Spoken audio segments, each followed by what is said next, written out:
Grand Finals for 1xBet Supernova. Sa muli, ako nga pala si Sandy, kasama ko si Tokwa. This is Team Liquid PH versus Falcons AP Bren. Para sa mga nanonood dyan, kung ako sa inyo, ito malpak na kayo, boss, kasi ito na yung last official game. Wala na talagang, wala nang bawi dito. Ito na yun. Ito na yung, kumbaga, decision match na, mga kaibigan. Pero kita naman natin. Actually, tama yun eh. Yung pinagpe-predict natin sa drafting tool, talagang pasok sa hula eh. Kung may ano nga eh, may option nga na mag-bet nung may drop, di ba?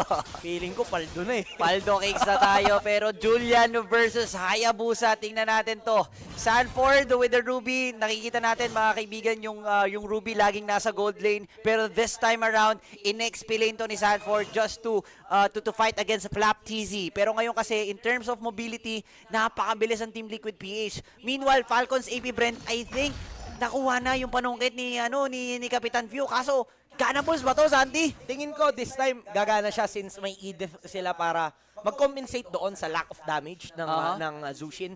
Kanina kasi hindi siya nag-work since yung Zushin, in a way, medyo utility nga, hindi ganun kasakit. Kailangan mo ng doon sa damage na pwede na kinukulang, di ba? Panapos kailangan. So, Edith yun. Kasi pag may nahuli yung Zushin, combo yun sa Edith, onward, tapos transform, di ba? Kaya nilang man-burst down kahit duo lang sila. Tapos dagdag mo pa yung Julian dito. So enough damage na yung Falcons AP Bren. Unlike sa isang lang drop. Oy! Grabe naman yung prediction doon ng Flicker. Nauna mag-flicker si Ogwen. Pero alam ni JP na aabutan niya. Pero yung Turtle Dance, unang pagong, sino kaya makakuha dito? Ako, tingnan natin. Flap TZ medyo naiipit ang konti. Tingnan mo naman yung panungkit, yung Lantern, red 3 hand up! Kay Kyle TZ pa rin mapupunta yan, mga kaibigan. Kaso medyo naiipit si Kyle. Sinong susunod? That's going to be Kyle TZ. Flap TZ with the penalty zone. Kasong problema, wala na. Tapos na yung boxing. Uwian na, sabi ng Team Liquid PH after getting that turtle. Tol, I think, early advantage Team Liquid PH. Oo, trade siya. Trade daw, actually trade siya. 2 kills for Turtle. Masasabi natin may kalamangan bagya yung Team Liquid PH kasi sabihin natin 1 kill is to 1 turtle, di ba? Oo. Depende, pero team buff naman kasi at team gold yung makukuha ng Falcons AP Bren eh. So, all players dito nag-benefit. So, lamang in a way, si Super Marco, pagdating doon, kita mo level 5 na siya, level 4 pa lang si Benny Cutie. Tapos advantage pa nung Clint na mang-poke at mang-harass dito sa gold lane. Since alam naman natin yung range advantage ng isang Clint. Totoo yan, pero ngayon kasi, well, medyo, sa middle lane pala, may bugbuga na naman. That's going to be JP taken down by the team Falcons AP Bren. Pero right now, meron naman tayong ultimate coming in from Sanji. Muntik na si Sanji though, kaso nga lang, hindi na tinuloy pa ng mga taga-FCAP yan. 2-1, Sandy. Grabe yung Game 7 natin dito, utakan na. Hindi na numalagbagan utakan na. May rason kung bakit umabot ng Game 7 at ito yung pruweba doon. Team Liquid PH and Falcons AP Bren. Ilang beses nang nagtapat sa finals, sila lagi ngayon. Kumbaga sa henerasyong to, sa panahong ito talaga yung mga top teams from the Philippines and ginagawa na nga lang nila, nagpa-final sila kung saan-saan, nag-world tour sila. World tour, tol. Pero teka lang sino yun? Aray, JP. Naku, sinalo lahat ng chain ni Kyle TZ dito. Medyo yung laban, no? Hindi mo pwedeng sabihin na okay, sige, net mai yung laban, medyo sistemahan. Hindi. Kumbaga, play safe parehas eh. Kung may lang talaga, kung may opportunity silang pumasok, dun lang talaga. Nawawala dito yung mga risky plays ng FCAP na talaga naman pinag-uusapan na actually namin dito sa ating back end na yung FCAP daw, yung playstyle, risky. Pero ngayon kasi si JP, ganun na rin naman. Talaga yung playstyle niya, mga kaibigan. Now, look at this one. Si Sanji yung pinaka nagiging main target. Kaso meron lang din naman niyang passive. Pero Sanji has been taken down. Pinilit pa rin talaga ni JP na i-unstoppable force si Kyle TZ. But still, yung win sa team fight, mabubunta pa rin sa Falcons AP Bren. Ako po, medyo naiiwan pa ata si Kyle TZ. Pero with the Ugi Shadow kill, makakatakas pa rin. Sanford, binabanatan with the onward. Kaso problema dito, hindi na siya makakatakas, mga kaibigan. Sobrang nakakairital talaga yung Lantern kung iisipin mo yun. Kasi takas na dapat siya kung hindi Zushin yung katapat nila dun eh. Si Sanford dito, alam niya yung sustain niya, alam niya yung capability niya during team fights, and mas nakaka-survive pa nga siya pag nagkukumpulan yung kalaban sa kanya kasi more HP na mariregen niya. Pero, the thing is, merong Zushin yung Falcons 80 Bren na out of position sila madalas. Pero ito yung worry natin on Super Marco with a clean pick. Medyo vulnerable, pero andito rin naman to the rescue yung other members ng Falcons 80 Bren. And that is gonna be a killing spree para sa idol ng mga kids. Kuha ng kill onto JP and maaaring kumuha pa nga sila ng isa pang tore and Falcons 80 Bren. Right now, they're definitely in control. Team Liquid PH, anong kailangan nilang gawin dito, Tokwa? Santi kanina yung Sushi ni Few hindi ganables eh. Pero ngayon, sabi ng Falcons AB Bren, okay, nahanap na namin yung perfect rhythm against Team Liquid PH. But right now, again, paano kaya dedepensahan ni Carl CZ, ni Sanford, ni Sanji yung kanilang middle lane? Kasi I think ito na yung pinaka magiging next objectives ng Falcons AB Bren. Team Liquid PH, they still have a chance to get back up. Kayang-kaya pa naman. Grabe, grabe. Marami na tayong games na nakita mula sa Team Liquid PH na nakakabawi sila even though nanulugi sila sa early game.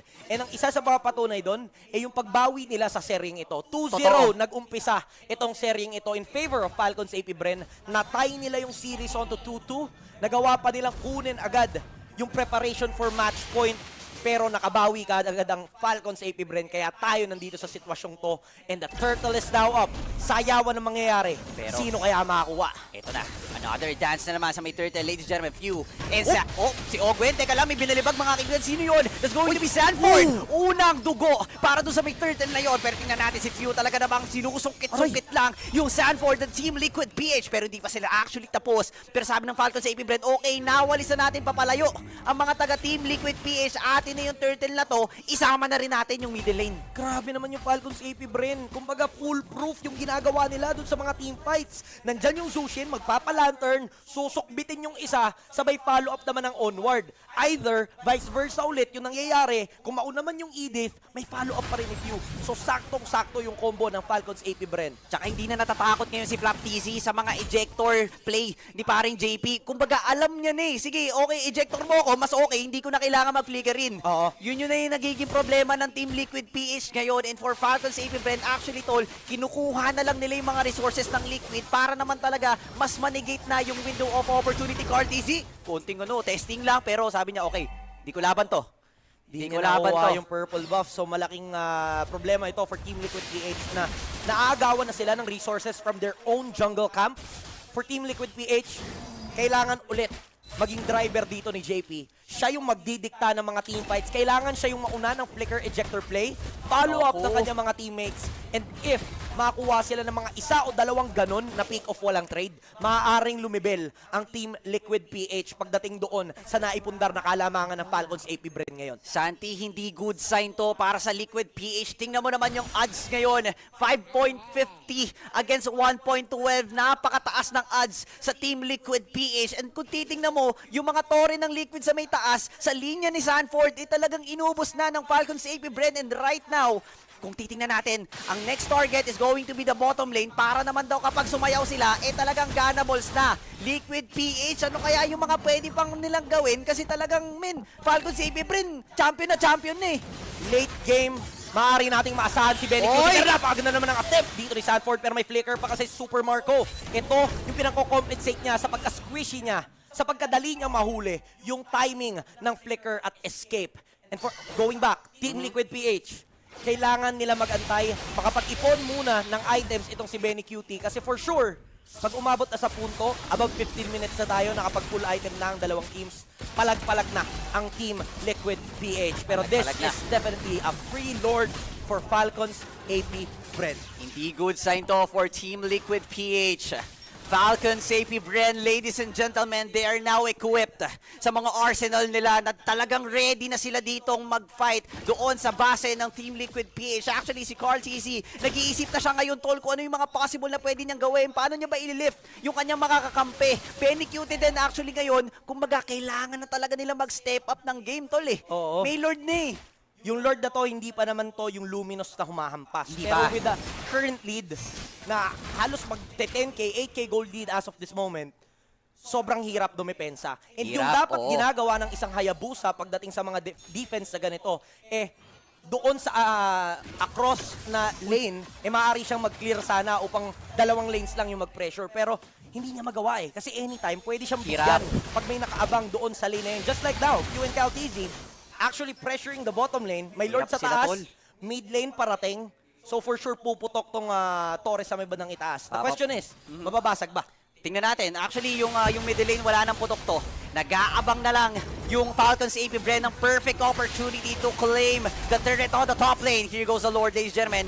Pero, nag-iisip pa rin talaga actually yung Falcons AP Bren. They're very conservative on taking that turret down sa may top lane. Ngayon, actually, wala na ring putok yung bottom lane. And sabi ng Falcons AP Bren dito, Santi, okay, kalma muna. Kailangan namin mag-freeze lane. Iba pa rin talaga yung caliber ng Team Liquid PH. Hindi kami pwede mag-risky plays.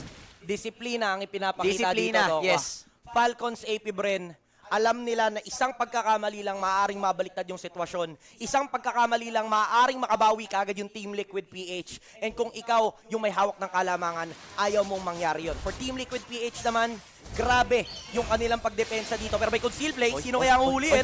Nananakot lang ba o talagang magko-commit sila? Owen dito, makukuha yung isa pero hindi naman sila mag-all-in. But there you go! CalTZ with a triple penalty zone. Sabay backout naman sila pero na-force yung shadow kill. Kuha naman dito pero may passive pa naman. Wala na si Flicker out. CalTZ. JP is out. Pero ito yung magiging trade. Jungler kapalit ng dalawang members.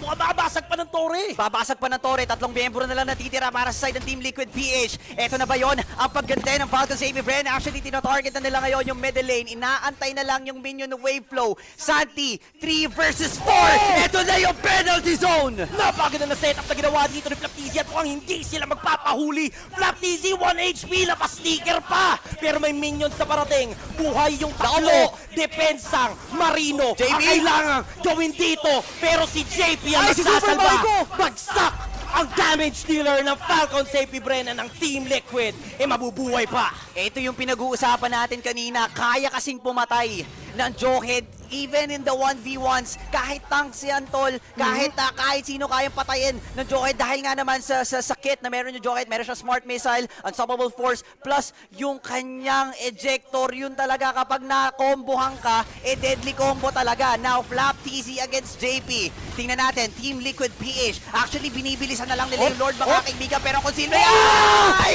Kay CalTZ pa rin yun! What a scene! Min! Ang layo, sobrang sakto nung dating ni CalTZ na parang napadrive-by lang. Team Liquid PH, akala natin kanila na yung Lord.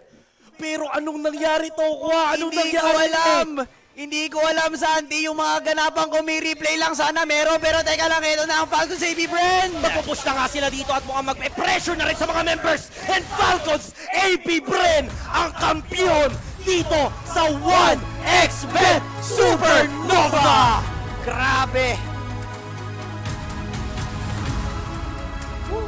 Ladies and gentlemen, your grand champions dito sa 1xBet Supernova, none other than the lower bracket kings. Falcons are AP here, Bren. and they are your inaugural 1xBet Supernova champions. Syempre. Taking it to Game 7 against Pakinggan Team muna natin. Liquid